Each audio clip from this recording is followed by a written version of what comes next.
Hello students. तो चलिए आज फिर से स्टार्ट करते हैं। मैथमेटिक्स के नंबर्स के बारे में थोड़ी बात हम कर रहे थे और उसी को आगे बढ़ाते हैं। तो प्रीवियस क्लास में हम पढ़ रहे थे एलसीएम के बारे में, ठीक है। तो और थोड़ा डिटेल में हम बात करेंगे। तो अगर आपको याद हो तो हमने बताया था, याद रखना ही है, आपको याद रखना है, मतलब नहीं याद है तो प्रीवियस लेक्चर फिर से देखिए और फिर आप उसके नोट्स जो आपने बना रखे हैं उनको आप फिर से पढ़िए तो आपको अच्छे से समझ में आएगा। तो एलसीएम में हमने बताया था कि कोई भी एक ऐसा नंबर आप चूज कर लीजिए, उस नंबर में जो गिवन नंबर है उनसे डिवाइड करके देखिए। जैसे कि एग्जांपल से ही हम समझते हैं, एक नंबर हमको 5 दे रखा था, एक नंबर हमको 10 दे रखा है, एक नंबर हमको 15 दे रखा है, 3 नंबर है और पूछा गया इन तीनों नंबर्स का आपको एलसीएम फाइंड आउट करना है। Find the LCM of number 5, 10 and 15। ठीक है, तो कैसे अप्रोच करेंगे, ठीक है, हमारी स्ट्रेटजी क्या होगी वो हम बता रहे हैं अभी आपको। तो बेसिक तरीका क्या होता है, जहां से मतलब ओरिजिनेट हुआ है, जहां से जो मैथमेटिशियंस थे उन्होंने सोचा था, आपको जो बता रखा है वो एक फाइनल तरीका बता दिया कि ऐसे सॉल्व कर लेना, बट उन्होंने कैसा सोचा वो मैं आपको समझा रहा हूं। तो वो बोलेंगे कि सर एक ऐसा नंबर ले लेते हैं, एक ऐसा नंबर लेते हैं, ठीक है, जैसे कि हम 30 अगर लें तो एक ऐसा नंबर ले लेते हैं 30, उसको मैंने 15 से डिवाइड किया तो आंसर कितना आया 2। 30 को मैंने 10 से डिवाइड किया तो आंसर कितना आया 3, और 30 को मैंने 5 से डिवाइड किया तो आंसर कितना आ गया 6। तो इसका मतलब तीनों ही तीनों क्या आ रहे हैं, इंटीजर आ रहे हैं। तो अगर तीनों इंटीजर आ रहे हैं इसका मतलब इन तीनों का एलसीएम क्या हो जाएगा, 30 इन तीनों का एलसीएम हो जाएगा। क्योंकि एलसीएम की डेफिनेशन ही क्या थी कि एक ऐसा नंबर ढूंढिए जिसमें अगर ओरिजिनल नंबर से हम डिवाइड करें, जो क्वेश्चन में नंबर दिए हुए हैं उनसे डिवाइड करें तो हमेशा आंसर पॉजिटिव इंटीजर आना चाहिए। ठीक है, और कैसे हेल्प कर सकते हैं, जैसे कि कोई पूछे कि सर 2/3 और 1/5 का एलसीएम निकालिए। चलिए 1/3, 2/3 और 1/3 का एलसीएम निकालिए, ये किसी ने पूछ लिया आपसे। सर 2/3 और 1/3 का एलसीएम निकालना है, ये तो हमने कभी देखा ही नहीं ऐसा, पर एलसीएम तो क्वेश्चन पूछा है तो निकालना पड़ेगा।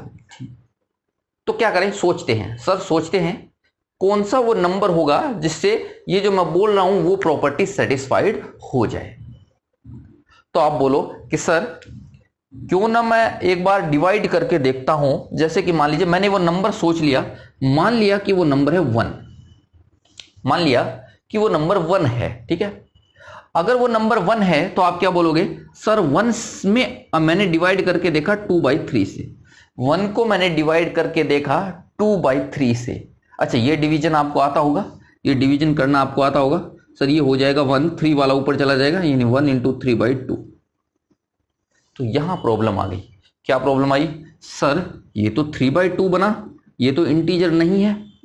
अगर ये इंटीजर नहीं है तो ये जो 1 हमने सोचा है वो गलत है, वो हमने गलत सोच लिया है।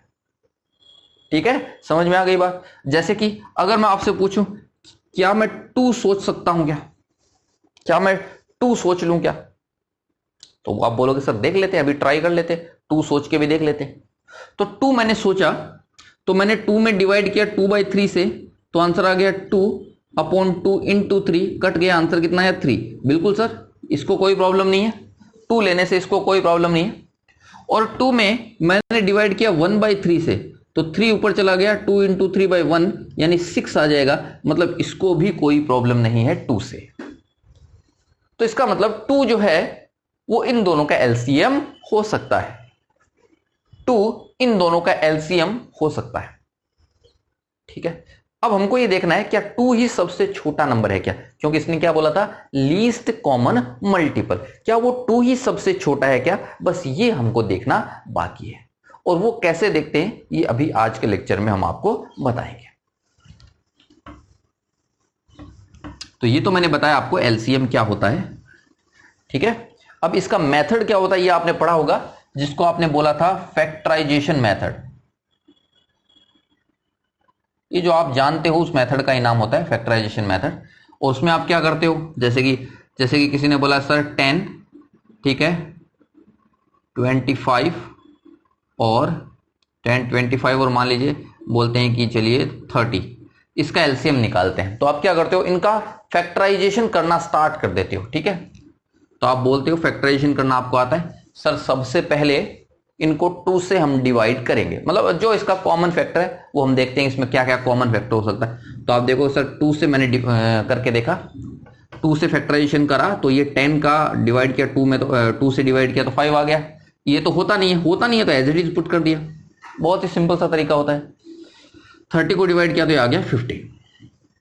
मतलब जो जो होते हैं उनको उनका डिवाइड निकाल कर देंगे, और जो नहीं होते हैं उनको एज इट इज पुट कर देंगे। बहुत ही सिंपल सा मेथड है। ठीक, अब 2 के बाद बारी आती है 3 की। क्या 3 से कोई भी डिवाइड हो रहा है क्या, हम चेक करना पड़ेगा हमको।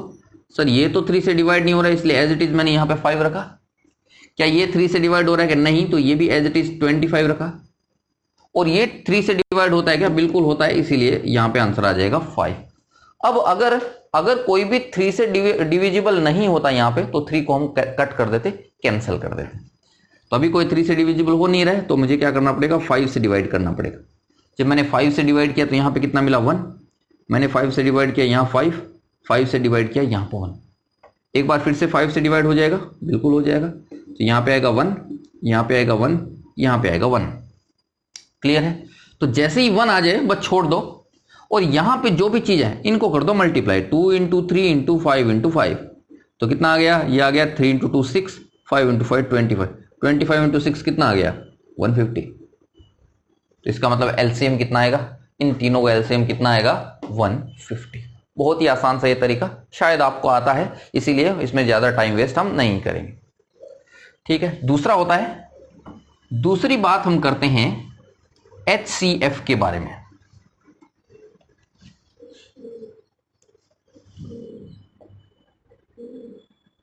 ठीक है, जो भी मैंने आपको पढ़ाया है, जो भी मैं आपको पढ़ा रहा हूं, कभी भी अगर आपको कुछ समझ में ना आए या आपको कुछ डाउट लगे, आपको कुछ ऐसा हो कि सर ये चीज हमको नहीं समझ में आई या कुछ और तरीके से हमको आती है, तो ये सारी बातें आप कमेंट में डाल सकते हो, और कमेंट में या मैसेज के थ्रू मुझ तक आप पहुंचाइए कि ये हमारे डाउट्स हैं, तो उनको भी अपन आगे क्लियर करेंगे।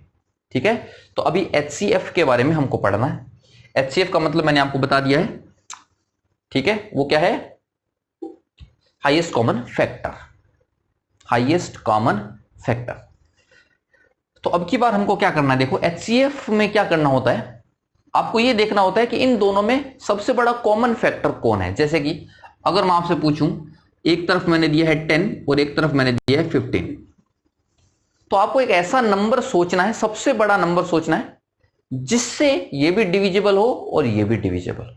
मतलब ऐसे करके हम इसको डिवाइड करें तो दोनों डिविजिबल होना चाहिए। सबसे बड़ा टर्म आप बोलोगे सर उसको 10 ले लेते हैं, बट 10 से ये तो डिविजिबल हो जाएगा पर ये नहीं होगा। आप बोलोगे सर वो 15 लेके देखते हैं, तो 15 से ये तो हो जाएगा पर ये नहीं होगा। तो आपको इन दोनों से छोटा देखना पड़ेगा। तो इन दोनों से छोटा कौन है, 5 देखते हैं, तो 5 से ये भी डिवाइड हो जाता है, ये भी डिवाइड हो जाता है, तो इनका कॉमन फैक्टर क्या होगा, 5 होगा। सबसे बड़ा कॉमन फैक्टर 5 होगा। करने का तरीका आपको याद होगा, करने का तरीका आपने देखा होगा कैसे।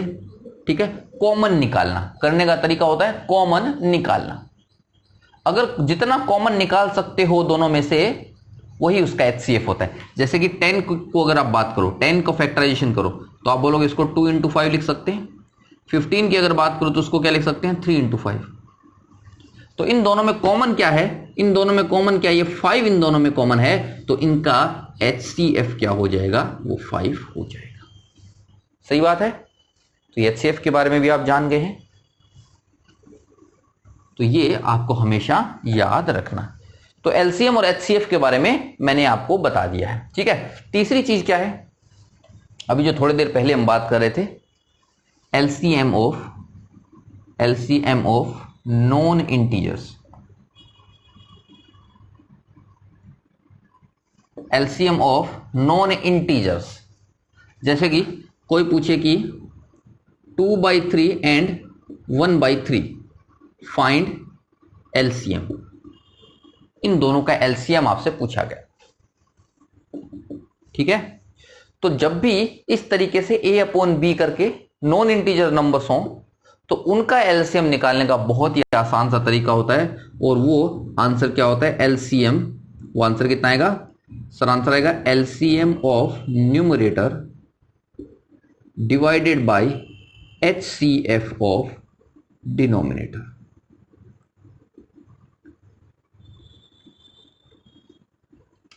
LCM of numerator divided by HCF of denominator. ठीक है, तो ये LCM का फॉर्मूला आपको हमेशा याद रखना है। और ये फॉर्मूला कब यूज करना पड़ेगा आपको, ये फॉर्मूला कब यूज करना पड़ेगा, जब दोनों टर्म्स जो आपको दे रखे हैं ओरिजिनल टर्म्स वो नॉन इंटीजर्स हों। ठीक है, तो यहां पे न्यूमरेटर का मतलब क्या होता है जानते होंगे। न्यूमरेटर का मतलब होता है ये ऊपर वाले दोनों, और डिनोमिनेटर का मतलब क्या होता है, ये नीचे वाले दोनों। तो आप मुझे देख के बताइए, न्यूमरेटर में एक तरफ 2 है एक तरफ 1 है। न्यूमरेटर की मैं बात करूं तो एक तरफ 2 है एक तरफ 1 है। ठीक है, तो इन दोनों का एलसीएम कितना आ जाएगा, 2 और 1 का एलसीएम कितना आ जाएगा, 2। कर सकते हो एलसीएम कैलकुलेट करना, अभी समझाया था आपको कैसे करते हैं एलसीएम को कैलकुलेट। सर ये रखा 2, ये रखा 1, डिवाइड करके देखा, 2 से डिवाइड करेंगे तो ये भी 1 हो जाएगा, ये भी 1 हो जाएगा, तो यहां पे ओनली 2 बचा है, तो इसलिए एलसीएम 2 आएगा। ठीक है, डिनोमिनेटर क्या है, डिनोमिनेटर क्या है, वो है 3,3। तो 3 और 3 का HCF कितना हो जाएगा, 3 और 3 का HCF कितना हो जाएगा। सर 3 और 3 का HCF 3 ही होता है, तो दोनों में कॉमन ढूंढना था ना कि 3 और 3 में क्या कॉमन आ सकता है। सर 3 कॉमन ले लो। तो अब LCM ऑफ 2/3 एंड 1/3 कितना हो जाएगा, ये कितना हो जाएगा सर LCM ऑफ न्यूमरेटर। तो न्यूमरेटर का LCM हमने कितना निकाला है, 2 divided by HCF of denominator. तो इन दोनों डिनोमिनेटर्स का HCF कितना निकाला, 3। तो इनका दोनों का LCM कितना आएगा, 2/3। 2/3 इनका LCM होगा।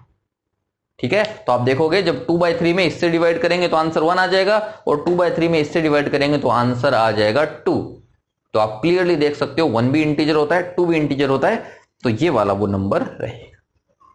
क्लियर है, तो ये आपको हमेशा याद रखना है कि एलसीएम कैसे कैलकुलेट करते हैं और एचसीएफ कैसे कैलकुलेट करते हैं। इनका बाद में बहुत यूज होने वाला है, तो आपको अभी से ध्यान से इनको पढ़ लेना है। समझ में आई बात। तो यहां तक अभी मैं नंबर लाइन को समाप्त कर रहा हूं, एंड कर रहा हूं कि इतनी सब नॉलेज आपके लिए काफी रहेंगी।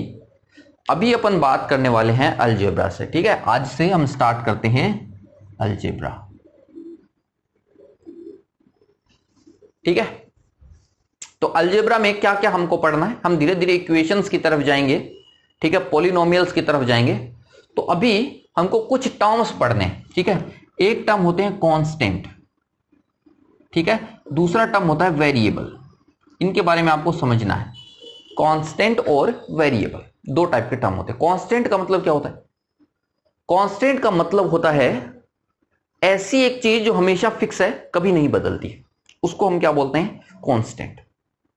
जैसे कि 2 की अगर मैं बात करूं तो ये जो 2 है हमेशा 2 ही रहता है, चाहे आप यहां पे पढ़िए, चाहे कहीं और जाके पढ़िए, चाहे सुबह पढ़िए, चाहे शाम को पढ़िए, इसका वैल्यू हमेशा कितना रहता है, 2 ही रहता है।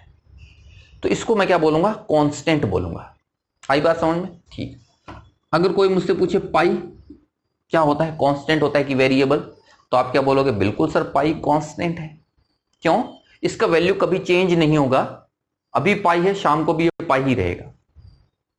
तो आप क्या बोल सकते हो, ऐसी चीजें जिनका वैल्यू कभी चेंज नहीं होता है, फिक्स रहता है, उसको हम क्या बोलते हैं, कांस्टेंट। ठीक है, तो इसका उल्टा क्या हो जाएगा, वेरिएबल। वेरिएबल में हम क्या बोलेंगे,